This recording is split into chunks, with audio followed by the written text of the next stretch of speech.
الحمد لله وحده والصلاة والسلام على من لا نبي بعده. قال الله تعالى: أعوذ بالله من الشيطان الرجيم. بسم الله الرحمن الرحيم. ادع إلى سبيل ربك بالحكمة والموعظة الحسنة. وقال تعالى في موضع آخر: لا إكراه في الدين. صدق اللہ العظیم. جلانا ہے مجھے ہر شمع دل کو سوز پنہا سے، جلانا ہے مجھے ہر شمع دل کو سوز پنہا سے، تیری تاریک راتوں میں چراغاں کر کے چھوڑوں گا، دکھا دوں گا جہاں کو جو میری آنکھوں نے دیکھا ہے، دکھا دوں گا جہاں کو جو میری آنکھوں نے دیکھا ہے، تجھے بھی صورت آئینہ حیراں کر کے چھوڑوں گا. مشفق و مکرم اساتذہ کرام و رفقاء عظام، اسلام ایک ایسا آفاقی مذہب ہے جس کی جملہ تعلیمات نہ صرف مسلمانوں کے لیے بلکہ پوری انسانیت کے لیے امن و امان کی ضامن ہے. اسلام میں جہاں ایمان و یقین، زہد و تقوی، عفت و پاک بازی، شرم و حیا، عدل و انصاف، عفو و درگزر، رحم و کرم، دیانتداری و خودداری، محبت و شفقت، حق گوئی و بے باکی جیسے اخلاق حسنہ کی ترغیب ہے، وہیں تمام رذائل سے دور و نفور رہنے کی تعلیم بھی ہے. اس لیے روز اول ہی سے اسلام کی روشنی اتنی تیزی سے پھیلی کہ دنیا والے حیرت میں پڑ گئے، اور دشمنان اسلام نے دروغ گوئی سے کام لیتے ہوئے ببانگ دھیری اعلان کرنا شروع کر دیا کہ اسلام کی اشاعت تلوار سے ہوئی.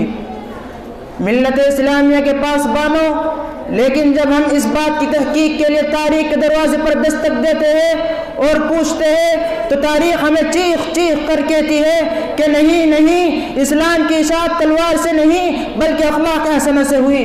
کیونکہ اگر اسلام کی اشاعت تلوار سے ہوئی تو بتاؤ کہ حضرت ابو بکر صدیق رضی اللہ عنہ پر کس نے تلوار اٹھائی تھی؟ زید بن حارثہ پر کون حملہ آور ہوا تھا؟ حمزہ جیسے دلیروں کس نے دھمکایا تھا؟ عمر جیسے بہادر کو کس نے آنکھیں دکھائی تھی؟ بلال سہیب کو اسلام کے نام پر تڑپنے کے لیے کس نے مجبور کیا تھا؟ اور ہاں، انصار مدینہ پر نبی قدموں میں آنے کے لیے کون زور و زبردستی کر رہا تھا؟ 60 ہجری میں کفار مکہ پر دامن اسلام سے وابستہ ہونے کے لیے کون دباؤ ڈال رہا تھا؟ اے اسلام پر کیچڑ اچھالنے والوں، بتاؤ کہ انہوں نے اسلام کو تلوار کے زور پر قبول کیا یا اخلاق رسول صلی اللہ علیہ وسلم و صحابہ سے متاثر ہو کر؟ بولو، تمہاری زبانیں کیوں خاموش ہو گئی؟ تم بولتے کیوں نہیں؟ ہاں، تمہیں خاموش رہنا پڑے گا، کیونکہ تمہیں معلوم ہے کہ ان حضرات نے اسلام کو اپنی رضامندی اور اپنی خوشنودی سے اپنے سینے سے لگایا تھا. محترم سامعین کرام، یہی نہیں بلکہ ایک قدم اور آگے بڑھائیے اور نظر ڈالیے عہد فاروقی پر، تو آپ کو نظر آئے گا کہ اسلامی مجاہدین نے قبول اسلام پر کبھی کسی کو مجبور نہیں کیا بلکہ سب کو مذہبی آزادی کا پروانہ دیا.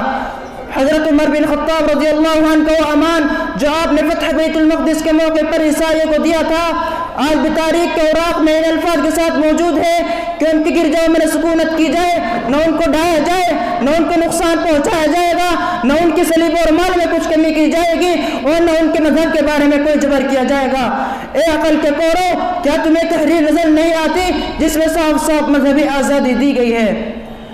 اے اسلام کے چہرے کو مس کرنے والوں، ابھی اور آگے بڑھو اور ان خطوط کو بھی مطالعہ کرتے چلو جو حجاج بن یوسف جیسے جابر و ظالم گورنر نے فاتح حسن محمد بن قاسم کے پاس بھیجا تھا.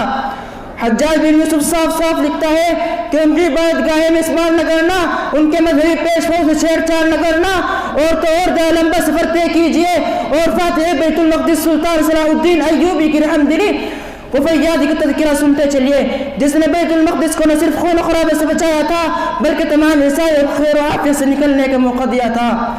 اس رحم دلی سے متاثر ہو کر لین پول نے لکھا ہے کہ وہ جلال و تشامت مہکتا اور بے مثال شخص تھا.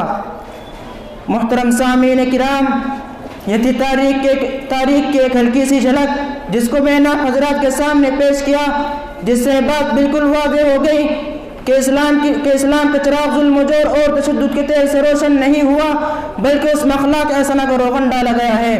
مزید وضاحت کے لیے آپ دور حاضر پر نظر ڈالیے، غور کیجئے اور بتائیے کہ آج اسلام قبول کرنے والوں کو کون مجبور کر رہا ہے؟ آخر یوسف عنا پر محمد بن یوسف بننے کے لیے کس نے زبردستی کی؟ یورپ و امریکہ میں اتنی تیزی سے کیوں اسلام پھیل رہا ہے؟